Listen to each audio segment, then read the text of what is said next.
الكافر فأولئك حبطت أعمالهم في الدنيا والآخرة وأولئك أصحاب النار هم فيها خالدون আল্লাহ রাব্বুল আলামিন বলেন ওই জাতীয় লোকগুলো যারা জীবনের শুরু থেকে ইসলামী কায়দায় জীবন যাপন করেছে, কোরআন হাদিস অনুবাদে জীবন যাপন করেছে, আর 50 বছর 60 বছর হওয়ার পর কোরআনের বিধিবিধান তুমি মানতে রাজি হও নাই, অস্বীকার করেছ, সেই লোকগুলার নাস্তিক মুরতাদ বেঈমান হয়ে দুনিয়া থেকে বিদায় হবে। আর তারা যখন বিদায় হবে দুনিয়ার থাকা অবস্থায় যে আমলগুলা করেছিল সমস্ত আমলগুলা তার বরবাদ হয়ে যাবে। আর প্রথম যেই গ্রুপটা বিনা হিসাবে, বিনা দলিল, বিনা সত্যে, বিনা বাক্যে আল্লাহর জান্নাতের মধ্যে প্রবেশ করবে, তারা কারা? নবী রাসূল কয় কিছু না, উম্মত সাধারণ মানুষ। পরে তারা কিভাবে এরকম নাজাত পাইল? ওই তারা জীবনে গুনাহ করেছিল, তবে আল্লাহর হাবিব আল্লাহ রাব্বুল আলামিন কোরআন এবং হাদিস দ্বারা নবীজি যা বলেছেন সেই অনুযায়ী আল্লাহ পাকের পক্ষ থেকে ঘোষণা, ও মানুষ লা তাকনাতু মির রাহমাতিল্লাহ, ও দুনিয়ার মানুষ গুনাহ করতে করতে দাঁড়া হয়ে গেছে, শরীর তামা হয়ে গেছে, পাহাড় পরিমাণ, সাগর পরিমাণ গুনাহ করেছো। আল্লাহ রাব্বুল আলামিন বলেন, ওরে আমার বান্দারা, ও দুনিয়ার মানুষ নৈরাশ হয়ো না, চিন্তা করো না, চিন্তার কোনো কারণ নাই। আমি বড় গাফুরুর রহিম, আমি দয়ালু মেহেরবান খোদা। আমার পক্ষ থেকে এমন একটা সিস্টেম রাখলাম, যদি জিন্দেগীর শেষ ভাগে তুমি যদি গুনার জন্য খাস নিয়ত যদি তওবা করো, আমি আল্লাহ তোমার জিন্দেগীর সব গুনাহগুলি ক্ষমা করে দিব। ওই কিয়ামতের ময়দানে বিনা হিসাব, মনে আসেনি? লক্ষ কোটি কোটি মানুষ একদম চলে যাবে জান্নাতে, হিসাব নাই, কিছু নাই। কারা কারা জীবনে কি গুনাহ করে নাই? গুনাহ করেছে। গুনাহ করার পর আল্লাহর হাবিব বলেন, আত-তাইবু মিনাজ যামবি কামান লা যামবা লাহু। আল্লাহর হাবিব বলেন, গুনাহ করেছিল, তবে মারা যাওয়ার আগে এমন তারা খাস নিয়তে তওবা করে জিন্দেগীর সব গুনাহগুলি ক্ষমা করে বেগুনাহ মাসুম হয়ে তারা যখন কবরে গেলেন, তারা আজকের ময়দানে বিনা হিসাবে জান্নাতে চলে যাবে। সুবহানাল্লাহ, আমার যে বলেন সুবহানাল্লাহ। আমার ভাইরা, বাবারা, যুবক ভাইরা, বন্ধুরা, ফাঁকে একটা কথা কইলে আগে কি কোন, রাতের বেলা ঘুমাইতে গেলে দেখে মানুষ যখন ঘুমাইতে যায় রাত শেষ হয়ে যায়, সকালবেলা ঘুমার থেকে উঠতে দেখে দিন শেষ, এদের টেনশনে পিতা মাতার জীবন শেষ। কথা ঠিক না বেটি? হ্যাঁ, তখন প্রশ্নে গেলে কি গুনাহ করে নাই? গুনাহ করছে, গেল কিভাবে? এমন ভাবে তওবা করেছেন মারা যাওয়ার আগে যে জিন্দেগি তারা মনে আর কোনদিন গুনাহ করেই নাই, এমন ব্যবস্থা আল্লাহ পাক তার জিন্দেগির পরিবর্তন করে দিয়েছেন। আমি আপনাদেরকে প্রশ্ন করতে চাই, সেই 1 নম্বর যে পথটা আছে, সেই পথটা কি আপনার আমার জন্য কি খোলা আছে? মনে হয় এই দরজা কি খোলা আছে? তওবার দরজা কি খোলা আছে? নাজাতের কি কোনো লাইন আছে আপনাদের? আমাদের নাজাতের লাইন আছে না? মনে মনে চিন্তা করতেছেন, যেই গুনাহ করছি বাবা রে বাবা, আল্লাহ তো মাফ করতো না, উল্টা আরেকটু করে লই। মনে মনে এই জাতীয় লোক আছে, কয়েকশো খুন বলে করে লেছে, পরে শেষ মেশ মাইরে পরে এলা আউলিয়াও মনে। কথা ঠিক না ব্যক্তি? তো যাই হোক, সেই মাস আমি এখন শোনানোর মতো টান নেই, হুজুরে চলে আসবেন, ওনারা বয়ান করবেন, আপনারা শুনবেন সুন্দর করে। কিন্তু আমার প্রশ্নটা হইল যে তওবার দরজা কি খোলা আসেনি?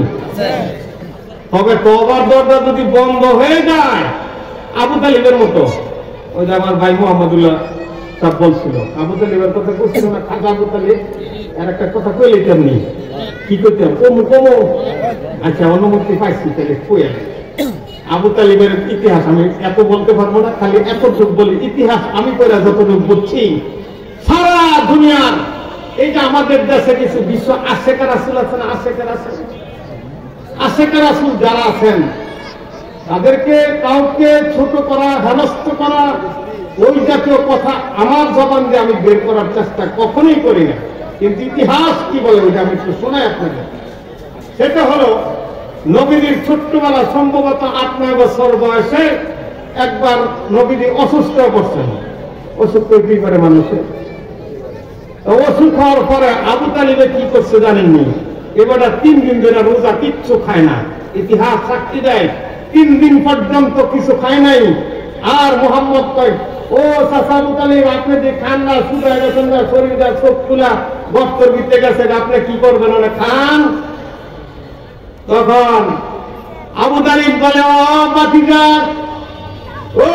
বাতিজা, শুনে নাও, তুমি যতক্ষণ পর্যন্ত সুস্থ না হবে ততক্ষণ পর্যন্ত কিন্তু আমি খানা খাবো না। কেমন মোহাব্বত করছেন খানা আবু তালিব বাতিজা, মুহাম্মদ সাল্লাল্লাহু আলাইহি সাল্লাম কি কেমন মোহাব্বত করলেন।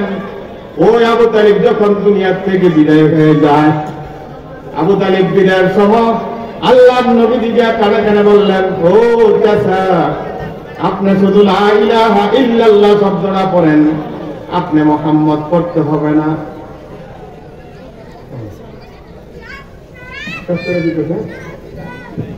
আপনি লা ইলাহা ইল্লাল্লাহ পড়তে হবে না, কি বলে, আপনি মুহাম্মদ পড়তে হবে না, বলতে হবে না। সারা জন্মভর আমাকে এত মুহাব্বত করেছেন, লালন পালন করেছেন, আমার ওই মায়া মুহাব্বত থেকে আমি এতটুকু বলি, সেটা হলো আপনি যদি লা ইলাহা ইল্লাল্লাহ শব্দটা ব্যবহার করেন, কিয়ামতের ময়দানে আমি মাবুদের সাথে, আমার রবের সাথে, আল্লাহর সাথে আলোচনা করে আপনার নাজাতের জরিয়াটা আমি করে দিব। খাদা আবু তালিব বলে, বাকিরা মুহাম্মদ শুনে নাও, আল্লাহর কোরআন সত্য, ইতিহাস সাক্ষী দেয়, আল্লাহর কোরআন সত্য, তোমার বাণী সব সত্য। আমি খাদা আবু তালিব সাক্ষী দেই, তুমি নবী সত্য, কোরআন সত্য, তোমার ধর্ম সত্য।